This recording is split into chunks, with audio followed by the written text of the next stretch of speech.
Good afternoon, everyone, and welcome to today's webinar, Fast Track on Auto Marketing. We thank you that you could make time today. Quora has teamed up with Talkwalker and Thornton to share trends and behaviors that are fueling rapid growth in the automotive market.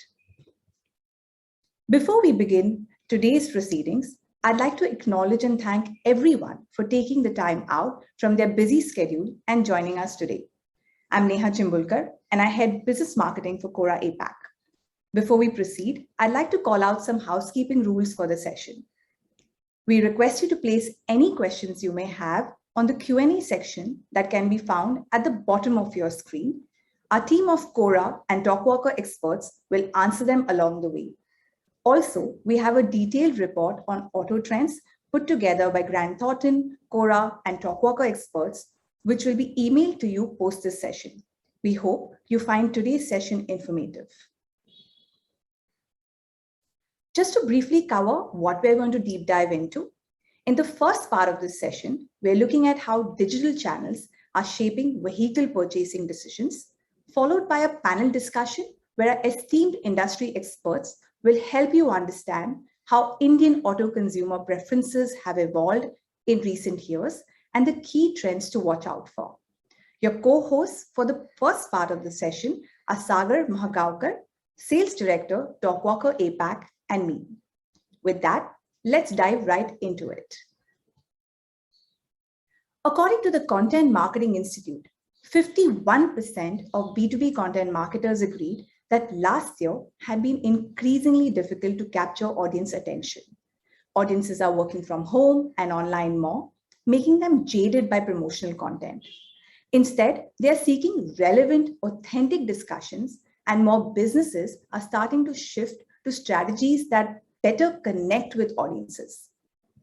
What remains unchanged is a need to move fast. Businesses need to adapt strategies that can help connect with audiences, all while meeting their KPIs. So instead of publishing ads consistently, which consumers find exhausting, you can focus your efforts on appearing in context with their interests, shortlist a few platforms, and focus your energies to develop relevant content. That is why content writing is the future. Content is more than just words on a blog post. It is your brand story, your customers' successes, and education for potential customers. More businesses are investing in content in the coming year, with the CMI reporting that 90% of marketers use short articles for content marketing purposes. This offers a perfect opportunity for brands on Quora, since you can combine your written and visual content into a single answer that creates a powerful narrative for your business. Quora's mission is to share and grow the world's knowledge. With Quora for Business, brands can connect to an ever-engaged audience to establish industry expertise and customer relationships. As a knowledge-sharing platform, Quora puts your brand in front of 100 million plus monthly active users who spend 15 plus minutes daily in our app exploring thousands of topics. It is an audience set that is not randomly browsing, but actively searching for information. This aligns with the evolving consumer expectations in the new reality, brands that make their presence known without being overwhelming, and brands that can deliver value to buyers. Unique problems have a better retention value. Millions of internet users come to Quora to read, learn more, and educate themselves on a wide variety of topics. A significant portion of users navigate to Quora via search. So by being present on Quora as a brand, you're essentially closing the loop with an audience that started their journey with search, but finally landed up on Quora as their destination of choice. Auto in particular is a thriving category on Quora. Our users are a captive audience, actively researching topics like cars and automobiles, luxury cars, or even specific models like sedans and SUVs. One auto topic alone has over 2.7 million followers who are asking questions about the industry or sharing their insights with other car enthusiasts. So as users gravitate to user-generated content to hear stories, reviews over a company blog site, it is best to be seen in context consistently. Your brand today can join real-time conversations on topics that average millions of views every month. There's a clear excitement in car enthusiasts on Quora during a new car launch, where users want to share their reviews, talk about their experiences. Prominent spikes can be seen in conversations around cars on Quora whenever there's a car launch in the country. So consider a strategy that includes platforms that complement each other. The approach we recommend is that over and above your video budgets that are focusing on audiences that have a short attention span, you can complement it with long-form, informational, and experiential content that creates quality conversations amongst your potential audiences. So in summary, there are many reasons brands should be on Quora to achieve their marketing objectives. We provide multiple tools such as promoted answers that can help you scale your content. You can reach a wide audience and provide thought leadership with ample real estate for discussion. You can also promote your content using Quora Ads to prime and remind customers as they explore their feeds. Best of all, you can leverage your existing content to build brand recognition and start engaging with your target audience. Quora is where people come to read answers from real experiences. It's an interactive platform which helps brands and users voice their opinion. Customer intelligence is at the core of any marketing strategy, and who would know it best than the experts at Talkwalker themselves? On that note, let me hand it over to Sagar, who will deep dive into how brands can leverage social listening. Over to you, Sagar. Thank you, Neha. That was very insightful. As a brief introduction, I'm Sagar Mahagaonkar, and I'm Sales Director for Talkwalker within Asia Pacific. I'm based in Singapore. It's really a privilege to be here. As a result of our partnership with Quora, we have the ability to analyze Quora data to uncover consumer and industry insights.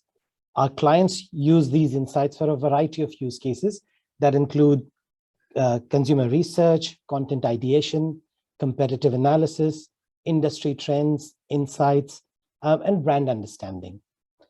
So let me start with who's Talkwalker and what we do. We help the world's largest brands to improve business performance by accelerating consumer intelligence. We do this by providing an AI-powered consumer intelligence platform that helps businesses understand their consumers in real time. We have 9 offices globally, and we're in the process of opening our first office in India this quarter. We've got a team of over 500 experts, and that includes a third of data scientists and engineers. And the reason I say that is that it allows us to be ahead in terms of technology and to be nimble in terms of solving our customer needs. We are completely GDPR compliant. Today, we are trusted by more than 2,500 brands globally, and that includes 35% of Fortune 500 companies. We've also been recognized by industry leaders, including Forrester and Gartner, for data quality, ease of use, and overall customer support. What I want to do now is to talk about what do we cover at Talkwalker. So at Talkwalker, we cover 3 areas of intelligence, and these are social, customer, and market that create a single source of truth that helps you in moving from data to real-time actionable insights. The 3 areas of intelligence, social intelligence, it pulls in billions of third-party data conversations from social media, from blogs, forums, really anything digital to provide insights. Customer intelligence, it helps you to understand and get a single view on your customer using your first-party data on what they think, what they say, and what they do. And market intelligence, it helps you to look at the industry trends using curated data sets over time and across various geographies as well. So what does Talkwalker cover? So now that I've said what we do, where do we get the data from? We partner with about 20 social media platforms, including Facebook, Instagram, YouTube, Twitter. We also have over 180 million other sources. These are blogs, forums, news. We partner with Quora. The data is collected in 187 languages across 196 countries. And in the context of India, we're covering data in 18 languages. The data is not just text, but it's also visual, it's logos. We have the ability to look at data from podcasts as well. And then the ability to dissect and look at this data into owned media versus earned media and also paid media as well. On the platform, as I mentioned, you can get a single source of truth. You can also connect your first-party data as well. So you can get your website analytics like Adobe and Google as well. The next question that arises is, once the data is there, what would businesses use Talkwalker for? So effectively, Talkwalker's data can be used for primarily two reasons. The first one is, how can we help you in mitigating risk? And secondly, what can we do in order to help increase revenue? So we help by understanding the reputation of the brand, who's talking about the brand, what kind of mentions are we getting, what's the amount of engagement that we're getting, who's talking about the brand. From there, we can look at, if there's any potential crisis or any issue that can have a negative impact on the brand. Using Talkwalker's data, clients can understand if their PR campaigns have worked, have they gotten the right eyeballs, how are their own social channels doing. From a revenue increase perspective, you can understand how you're doing versus your competition, what are the pitfalls to avoid, what are they doing well that you can do as well, who are the influencers, who can you partner with, not just the paid influencers, but also how can you identify more micro influencers. How do you understand trends in the industry? So what's trending now, and what are the themes that are going down? Based on the increasing trends, you can have the right kind of content, that resonates with the customers and the audience at the right time. Using the data, you can also understand your consumer insights. So who's the consumer? Where are they based? What's their demographics? Or does somebody who's based in Delhi differ to somebody who's based in Calcutta? How does it differentiate in terms of gender? Based on the data that's available, you can also look at how can you optimize your campaign. So a lot of marketers are always challenged because they do not understand how a particular campaign could be optimized. But once you've got the data, then it's very, very easy for you to understand and optimize the content as well. Now, with that, what I want to do is just go through a couple of examples of how our clients have used us. The first example that I want to give is, understanding the overall health of the brand. So here, we can basically get a 360-degree perspective of the conversations that are happening at any level, whether it's at the level of a product, whether it's at the level of the segment. We can understand the sentiment behind it. We can basically see what's the share of voice for each of the segment. This is completely customizable. So if you want to understand if people are discussing about cost more than they're discussing about the color of a vehicle, so we have the ability to do that. We can deep dive and go into different regions as well. And then we can also see what channels and what media platforms these conversations are happening, so that you can actually have you can spend the money on the right channels and right avenues as well.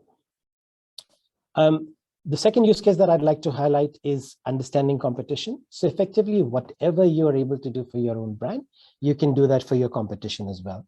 Here, you can understand what's the share of voice, you versus your competitors.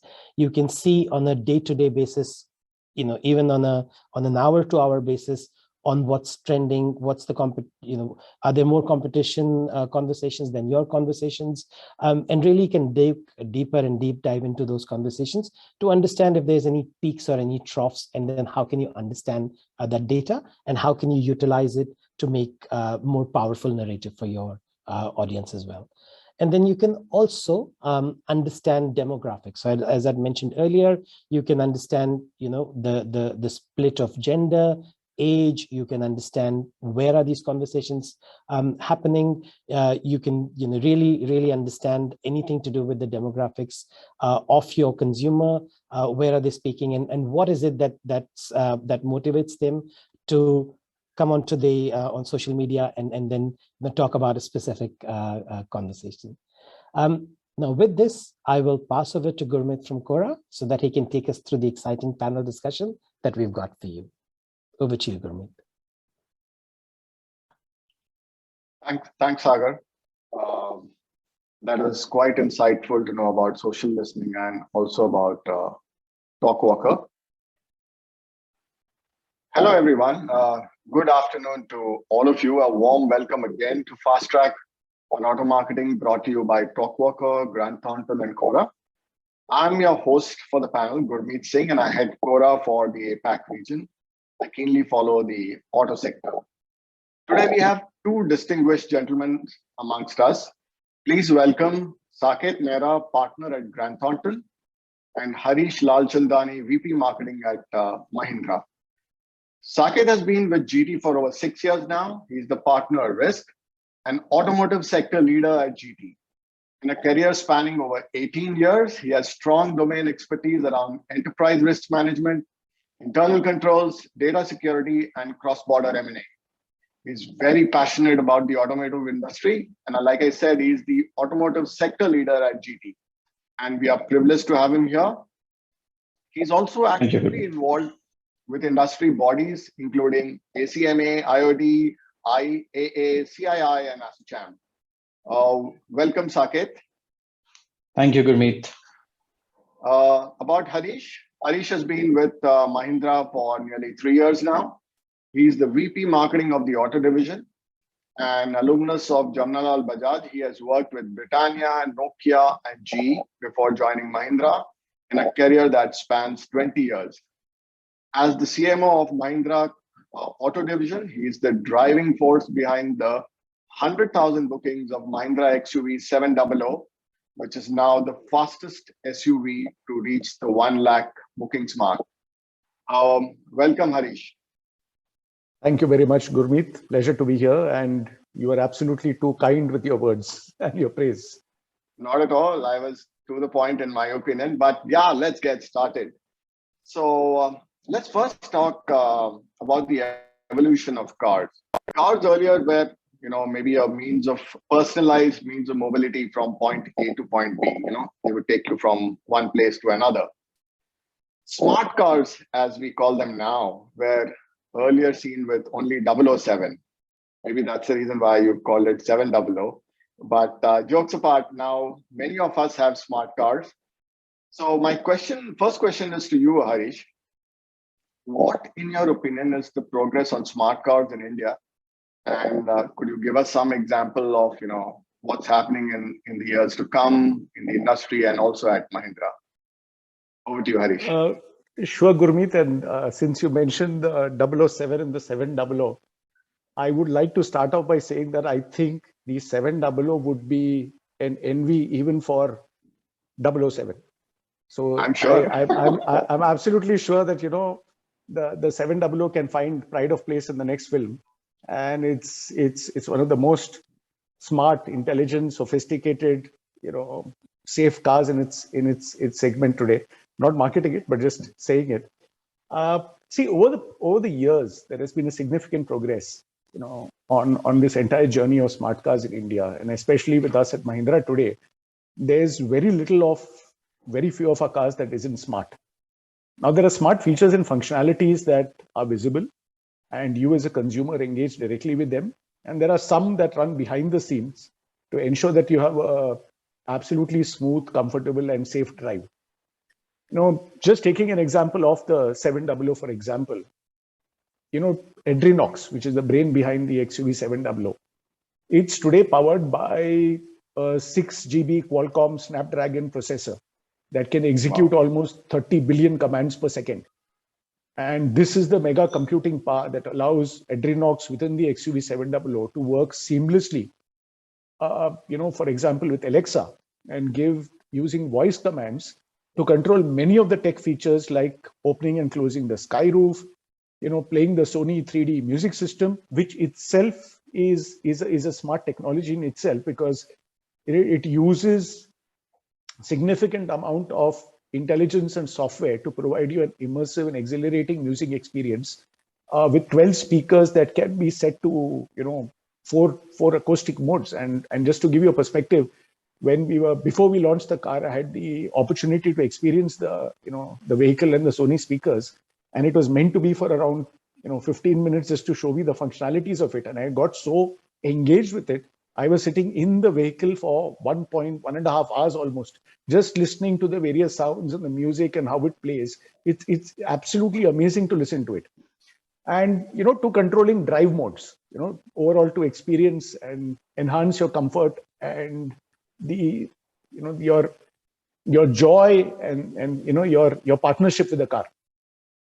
Certain things, for example, the other aspects of smartness could be in terms of your convenience. There's a 360-degree vision. There's blind view monitoring that cars have, that give you a wide angle camera with a 360 view of your surroundings that help you in parking. Today, not many cars have this, but again, just coming back to the example of the 700, you have the ADAS, which is the inbuilt advanced driver assistance system. And you will have features that have, that talk of driver drowsiness detection, auto booster headlamps. So if you drive over a certain speed, you get additional headlamps coming on to enhance and automatically to enhance your visibility of the road. There are personalized safety alerts. There is automatic emergency braking. There is forward collision warning for safety. And what's important to highlight is that these things don't come easy, because while you make the car smart, it is extremely essential that you make the car smart in relation to local conditions. And in order to do that, we have had to spend more than 15,000 hours, even at the time of launch, to perfect or to get the ADAS ready for the Indian local conditions. Because here you have to recognize Indian actors. The more you run the car in local conditions, the more data it collects and the smarter it becomes. And last but not the least, for example, the Internet of Things. The cars today, and even the 700 to a large extent, allows you to track your vehicle in real time. You can lock and unlock the car remotely. You can turn on and off the AC so that the car is ready for you at the right temperature before you come in. It can start the engine. And most cars have connected features, but even the 700, for example, have 70 connected features that you can either access from your vehicle or from your smartphone. So as I said, it's been a journey. It's not come in all of a sudden. It's been a journey that has been, going on over the period of years, starting off with, things from behind the scenes, like controlling the engine, controlling your fuel efficiency, controlling the amount of air and fuel mix that goes in, to now, things that actually help you make the journey more comfortable, convenient, safe, etc. You asked me about the future of smart tech in auto. Yes, absolutely. Yeah, so it's always a risk to predict the future, but some of the things that we can stick our neck out and say is, with the advent of 5G, for example, and and the shrinking of the collaboration across competitors in the auto space and even the non-auto space collaborators, both global as well as domestic. My assumption would be you will see a lot more smartness coming into vehicles, because it will drive bandwidth, it will drive increased penetration, it will drive lowering of costs. So you will see new apps, you will see new audiences coming in, you will see new features, both, in terms of connectivity, in terms of infotainment, in terms of enhancing your safety. You could also see telematics to better optimize and manage the vehicle. We already have a valet mode in the 700, which enables you to track where your car is. It enables you to geofence the car, so it goes beyond a particular point, the engine cuts off. You would see a lot more happening in this particular area, both with AI and machine learning, that could make, for example, predictive maintenance feasible. The car could warn you, saying that it's time for maintenance and time for a component replacement to avoid a future potential issue. Outside of the car and even within the car, you could see technology that comes in to improve safety on the road, to solve traffic congestion issues, to automate payments for fuel. You already see the automated payments for toll happening in a big way, but automated payments for fuel, for example, things that help you reduce pollution, things that help you optimize your energy usage overall in the car. And last but not the least is this very interesting conversation that keeps happening of this completely autonomous self-driving vehicles. And that's much ahead of the time. It'll take more than a couple of years for it to fully be relevant in India. But I think you could see a fleet of autonomous vehicles that could start off with in the last mile delivery space, and especially in the commercial segment, that could help reduce downtime, improve efficiencies, etc. So I think it's an interesting space within the world. The the smart automobile. And I see a complete, how do you call it, synergy between technology, smartness, automobile. And I think over a period of time, we already have this internal conversation at Mahindra where we say we have the equivalent of 30 laptops that run the 700 at any given point of time. That's the kind of computing power that goes into running the car all the time. I won't be surprised if the cars of the future are more supercomputers and less utility vehicles taking you from point A to point B. So it's almost like a second home where you'll do everything in it. Yeah, that explains it so well, Harish. Any particular subject, when you take an example, it's easier to kind of explain with kind of specifics. And thanks for doing that. Using the example of 700. We'll now take the baton to Saket and understand, his perspective, the industry perspective on smart cars. Saket, over to you. Thank you, Gurmeet. I would say, Harish, you've actually prompted me to book a test drive post this webinar, and I'm going to do that. But I think, yes, you're right, Harish. I think that's the need of the hour in terms of moving towards smart mobility, typically what it is known as. And it is also so very important because even the customers, Gurmeet, are becoming much, much smarter day by day. And thanks to all companies like Quora and all, I mean, the customers get too educated before they actually make a decision as to which car, which model to buy for. And globally, there are studies which talk about as to how over the last couple of months, or maybe over the last 1 or 2 years, typically the trend or the customer behavior has undergone a significant shift in terms of not only customer being educated, but also in terms of preferring some kind of a digitized way of buying a car. In much more advanced nations, I would say the average time which typically a customer spends at the dealership has got reduced. The number of visits have got reduced. We did a survey in 2020, on the customer behavior, and there were some, exciting results which came out in terms of what's really the customer wanting to see in the car. And as Harish pointed out, that the car is today is your just next home. And one of the survey findings I recall was something like, the car should be your next office. It should have all those capabilities for you to function like an office. So I think that's where we are heading to. Plus, I think all these smart, I would say the offers, which I would say not only by the OEMs, but also by the component manufacturers, by the entire ecosystem which is being provided, will enable us to move or to achieve that smart mobility much ahead of the game. It's already there in the, in the advanced countries, like example, UK, something like mobility as a service is a very common feature. India is stepping towards it. It will take time, but at least there are some steps which are being taken by, collectively by the OEMs, by the component manufacturers, by the infrastructure which is being provided by the central and the state governments. So I think that's where we are. And with the advent of technology, certainly we'll see, V2V, V2X technologies being much more adopted. When we talk to our clients, both in India as well as outside, I think one of the common things which really occur, and I'm talking largely, let's say, not from the OEM standpoint, but also from the component manufacturer standpoint, as to how some kind of a platform is getting created, for them to make these startups come and work with them and join hands with them. Because everyone wants to move away from a product to a service. So how product and service can get amalgamated and be offered as a collaborated solution to the OEMs, as everyone is looking at. So I would say it's not only smart mobility, Gurmeet, to me, it's a smart ecosystem which is driving this change, which includes the smart customers. Sure. Thanks, Saket. And Saket, on that note, I don't think you need to call for a test drive. With the combination of the combination of the visualizer, the configurator, the online booking that we have, you just have to sit in front of your computer. You can book it while I'm talking now, and the car will get delivered to you whenever it's time.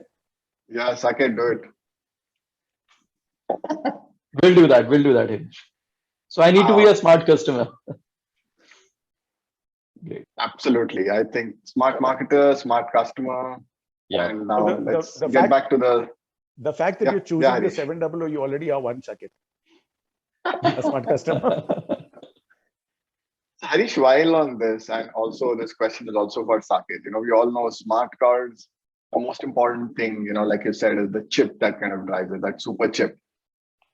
So one question which, everyone asks is, why is this chip in shortage, So what's the, at a high level, what's the reason for the shortage? I think ever since we started experiencing smart cars and started experiencing smart stuff, we expect everything to go smart. So with everything around us going smart, I would presume that there is more, computing power that is needed to run all of these smart things that operate around us.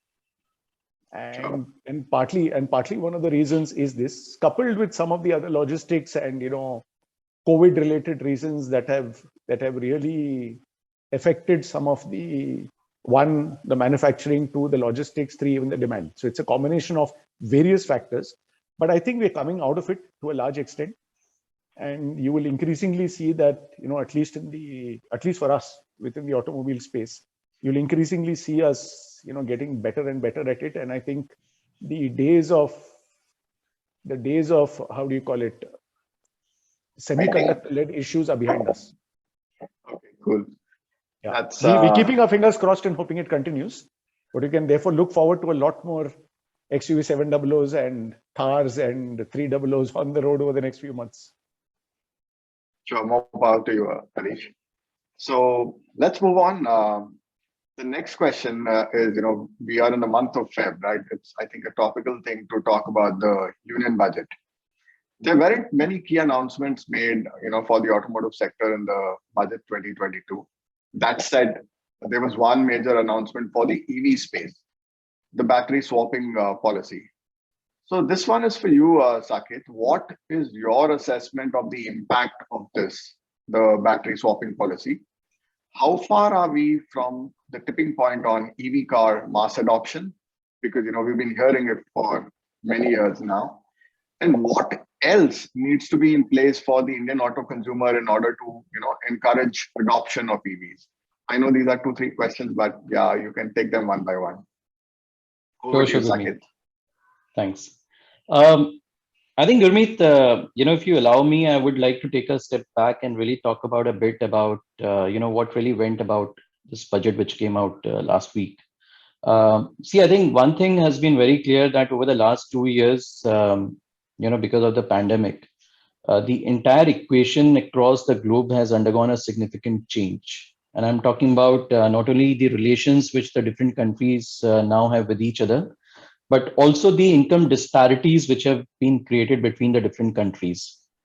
As we speak, there are still a couple of countries where the vaccination rate is very low.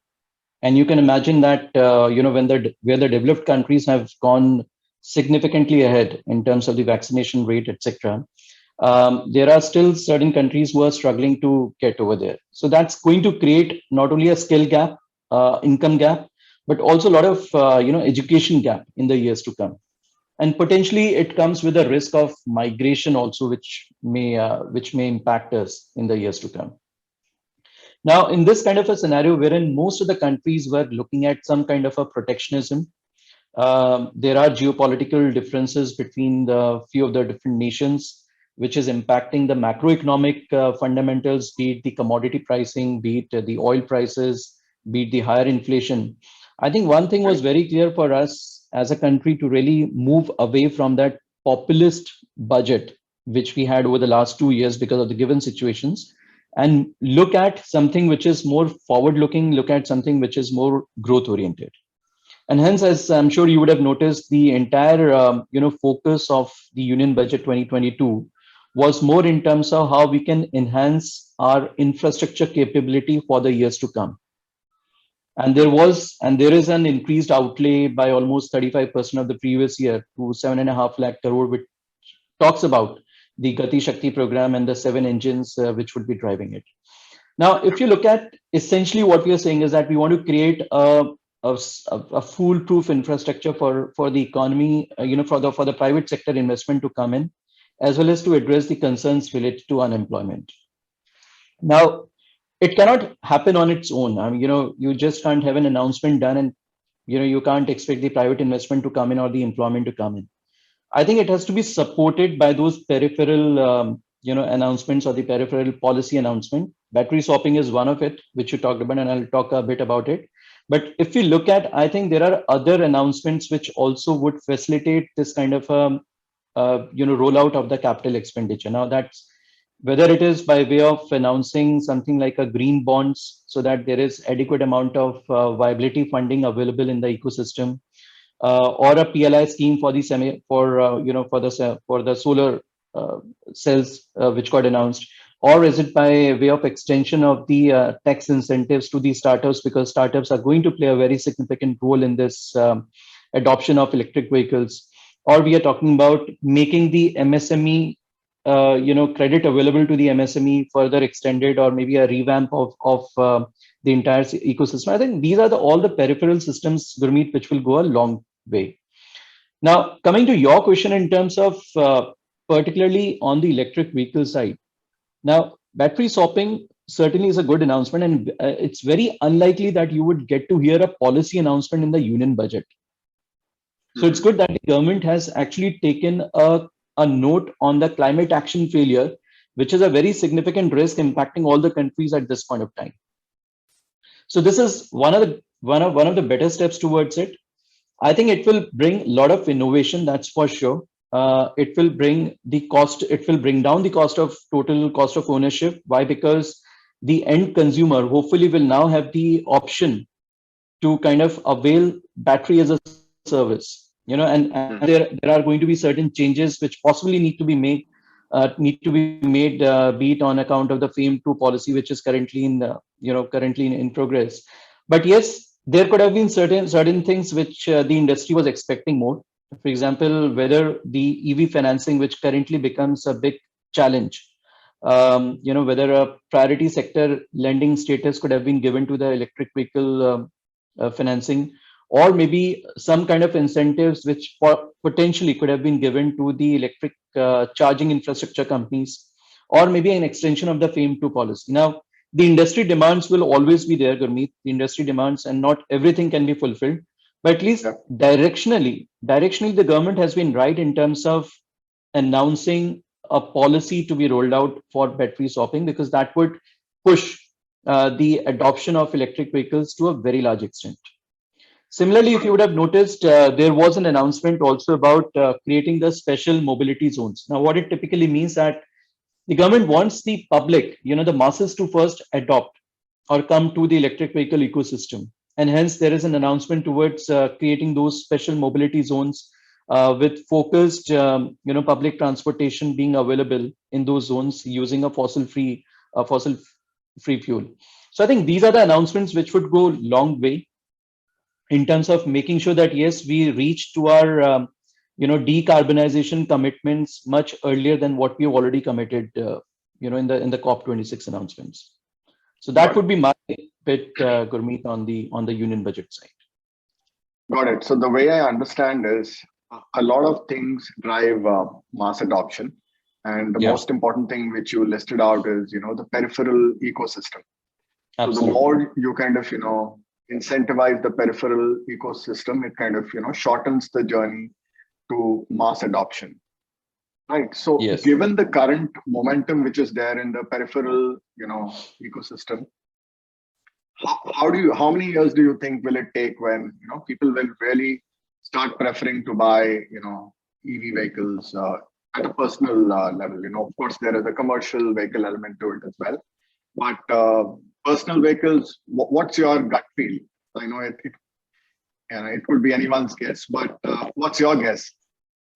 Well, difficult to estimate. I mean, like if you look at the various reports, for example, Niti Aayog also came out with a report last year which talks about, say, 80% adoption of two-wheelers by I think 2030. It talks about certain percentage on the personal vehicle side. But to me, I think the first traction would really happen on the two-wheeler side, and which is also that we are seeing, all of us are seeing in terms of the electric two-wheelers. Because that's where the Sarish was also alluding to in terms of the last mile connectivity, which still remains a big challenge, both in terms of affordability as well as in terms of the reach. So that's the first section which is going to be there. Maybe some kind of a policy support. I don't know whether it's something in consideration by the government or not, to mandate all the OEMs to have X percentage of vehicles be electric vehicles. that could also push the adoption and adaptability of the electric vehicles to me. Sure. Sure. Thanks for that, Saket. So we'll move on now to, from an overall perspective to the budget. Let's kind of move on to some marketing related questions. So as marketers, we listen to what our consumers have to say, and social listening is a great tool in this digital age. So Harish, this is for you. How does your company go about developing its consumer intelligence functions? How do you monitor and respond? How do you amplify the right messages? Can you just share some light on that, some details on that? I think the audience would kind of appreciate that. Yeah, sure. So let me start off by saying that at Mahindra, especially with Mahindra Auto, customer experience and customer centricity are two aspects of our engagement with customers that is gaining absolute prominence in everything that we want to do. And in the effort to driving towards a superlative customer experience and being a company that puts the customer at the forefront of everything that we do, listening to them becomes therefore a very key attribute or a key aspect of delivering on that promise. If you don't listen, you can't deliver. Absolutely. You asked the question in terms of how do we go about doing it. So there are multiple channels that we use today. There is obviously the traditional mechanism of actually spending time with the consumer at dealerships, face-to-face engagements, interactions, etc., which has reduced over the last 2 years, primarily driven by the extraneous circumstances where we moved to aspects of calling the customer and getting feedback. But now I think we're increasingly moving towards what we call it as the social listening and the digital listening. And in light of why social listening becomes important for us is also because today, if you look at all platforms, there is a significant amount of engagement that the customer has on the social platform. And hence it is important for us to listen to the customer where they're talking about our product, our brand, etc. And what we're doing today is we're setting up a mechanism where we have an active listening machinery across the various digital platforms which relate to our business. We then segment, analyze, and feed this data to the appropriate functions, both from a short, medium to a long-term perspective. To a large extent, it helps answer some of the most pertinent questions that our customers are asking today. Questions about product, benefits that they're accruing, pain points that they're dealing with, things that are working well for our brands, things that are working well for our competitors, things that are not working as well, new trends that are emerging. And you would have seen over the last week or two itself, you would have seen the power of social and how it can, shift perceptions about a company significantly. And therefore, listening even from an acute short-term perspective is of paramount importance. So our current MarTech stack includes, we are piloting with even an AI-powered automated listening platform across our channels, across multiple languages and markets. And we're trying to develop a unified and integrated inciting process that connects not only what we get from traditional sources, but also what we get from the social platforms and mix and merge all of together to drive the future course of action. Giving you specific examples with the auto space, design and development in auto is not an overnight process. It takes a long time. And hence the concept of what I call is weak signals. Understanding where the consumer is going to be in 3 years' time. Again, going back to our favorite, or at least my favorite topic of the day, the XUV700. See, the XUV as a family has always been at the forefront of bringing to the Indian consumer features, technologies, functions, attributes, etc., that have been first in segment at that particular price point. Even when the 500 was launched, more than a decade back, it was the first vehicle in its segment to bring the kind of features that it did. Even when the 700 is now launched, it is by far the first in class in terms of a lot of features that transcends technology, connectivity, safety, consumer experience, comfort, convenience, etc. Now, if you want to get it right, and if you want to ensure that you are the first, and if you want to live up to the XUV legacy of being the first in segment with a lot of, what it brings to the table, you have to start listening much earlier. You can't make these changes overnight. And that's where, the social listening, the concept of weak signals come in, where we track what is happening in the world, where what trends are consumers talking about, what trends are happening in consumers talking about in a segment which is possibly 2 or 3 segments above the segment we operate in, which trends are picking up, which trends are slowing down, which really helps us get it. Pain points. What do we need to improve upon? What do we need to bring to the table? What puts us at the, what makes us first in segment for a lot of features? And this is where social listening for us is of paramount importance, especially for long-term planning. Coming to the medium to short term, from 2020 onwards, there's been a significant shift of consumers from offline to online. And just by listening to pain points, for example, just by listening to what the consumers are saying about their experience at dealerships and the fear to visit dealerships, and that is when I was suggesting to Saket, that's when we came up with this comprehensive thing saying that your visualizer, your configurator, your ability to purchase, all of it has to be online. And we were one of the first of the first few companies in the country to give you an end-to-end online experience. And you can do everything online with the product. That again came through social listening, by listening and understanding that the consumer will have a pain and will have a problem in visiting dealerships. Even as something as a very short-term thing, when we launched the 700 and we started putting out content on the 700, the customers wanted to create a sort of a short list of what they want to purchase, pick up their variant, pick up the accessories, pick up everything, and they wanted to democratize it with their families, have discussions with their friends, etc. So even after we launched the website, we listened to this, and in the midst of our launch, we came up with an add to cart functionality where customers would create a cart of what they want. And so that on the day of the booking, and this was on the fly. This is not something that was planned earlier. This is on the fly. When we started getting feedback online from the consumers, we heard consumers speaking, heard their pain points, in fact, it was from feedback born out of social listening that the add to cart functionality was introduced into the buying process for the XUV 700. And it became so popular that I think it's the first time in the auto space in India that an add to cart functionality was ever done by any manufacturer. And it became so popular, which actually resulted in or helped us achieve that record of 50,000 bookings in less than 3 hours. Because what most of the consumers had done is they'd already prepared what they wanted to buy. They discussed, they debated, they'd done everything and kept it ready. And on the day of the purchase, all they had to do is to press the buy button.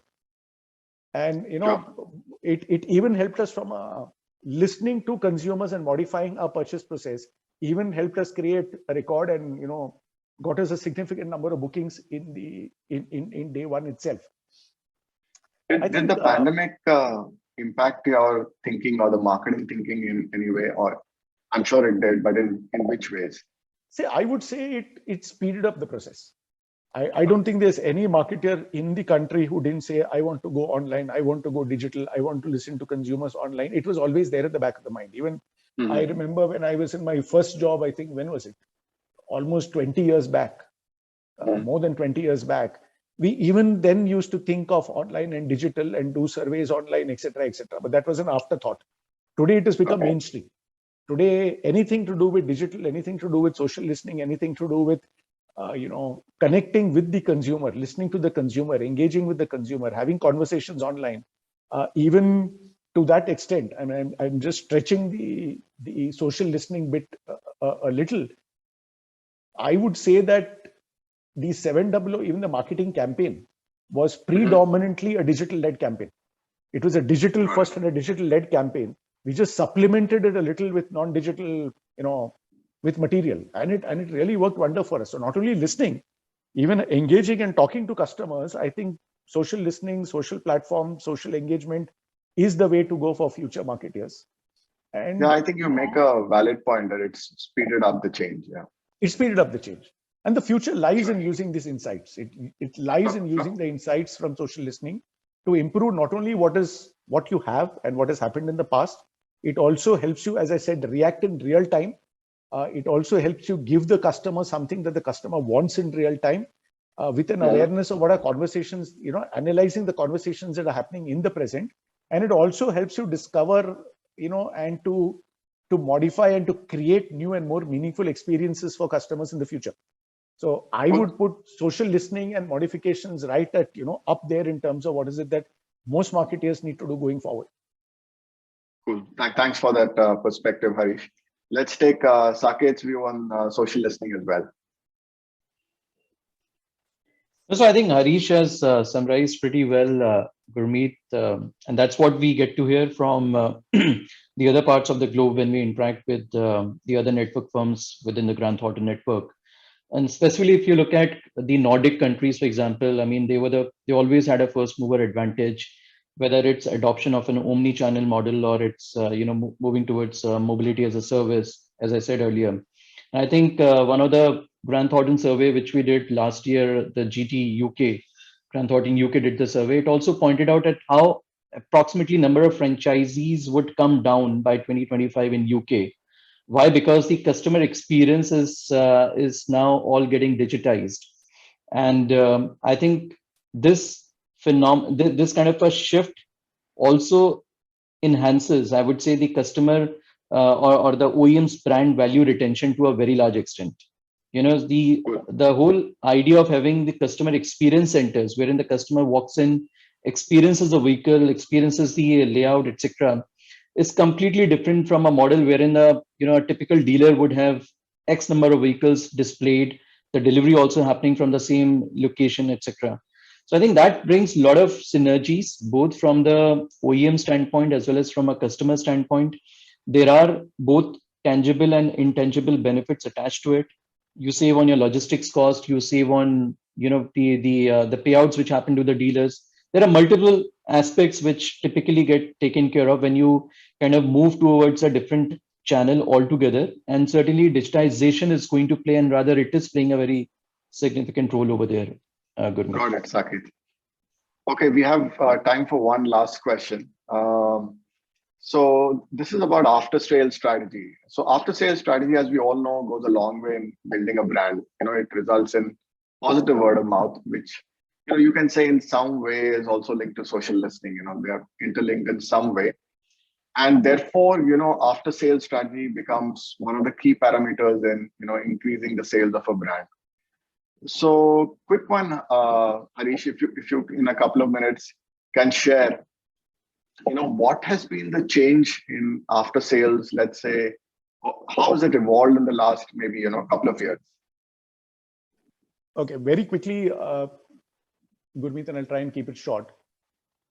While you want me to focus on the after sales strategy, just wanted to give you an overview in the sense that I think at Mahindra, especially in auto, we look at the journey a little more holistically, and the customer journey is a combination of multiple engagements across the life cycle of the product and the experience. But we start with discovery, that the customer really understands our product, our service, what is it that we have, compares it with others, talks to people, friends, family, etc. Then the second phase is the buying process, and the third is then the after sales and what happens post the after sales. And I'm just combining the social listening to this particular thing, because in every aspect, and as I said, customer experience and customer centricity is now a given within us, and we are trying, and we have an internal target and an internal aim to become damn good at it. And towards that, a combination of social listening and delivering on these three aspects, which is the discovery phase and giving a superlative experience in discovery, superlative experience in purchase, and a superlative experience in after sales, is absolutely critical for us. Complete the cycle for us.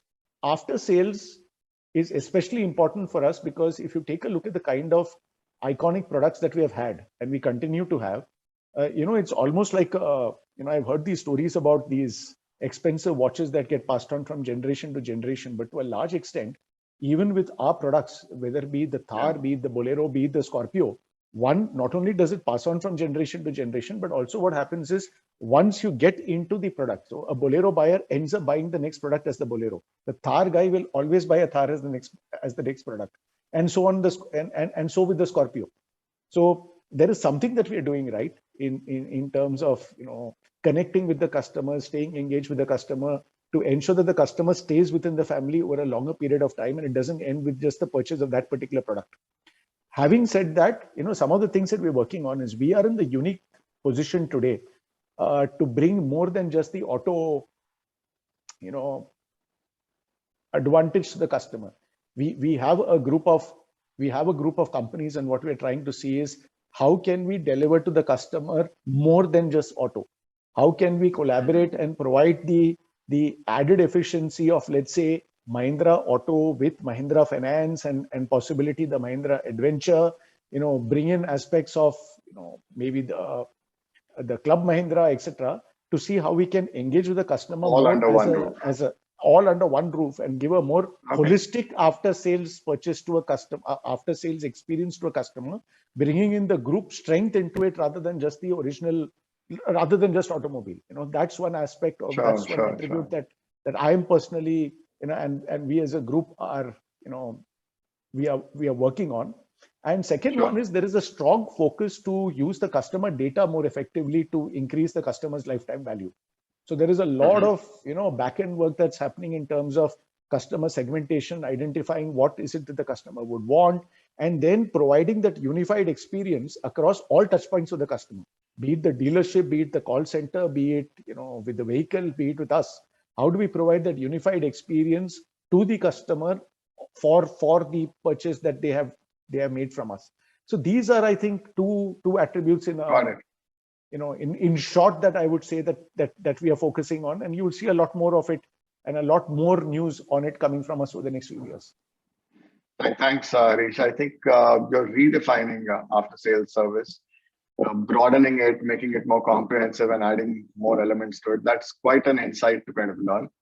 So on that note, I would like to kind of, thank both Saket and you for kind of, finding time and coming out here. A big shout out and a big thank you and a warm thank you to all the audience who kind of attended and kind of benefited from this, hopefully. Thank you, everyone. On this note, I would now pass it on to Neha. Thank you. Thank you. Thank you. Well, that's all we have time for today. Due to paucity of time, we will email you answers to your questions you have raised for the panelists, as well as a copy of the report we promised. We hope you enjoyed this webinar, and we thank you for taking the time out to join us today. Before we sign off, I just wanted to make a note that you will be able to access the recording of this webinar 24 hours of this webinar finishing, and we'll also send you instructions on how to access it. A big thank you to the speakers once again. Goodbye and have a great evening.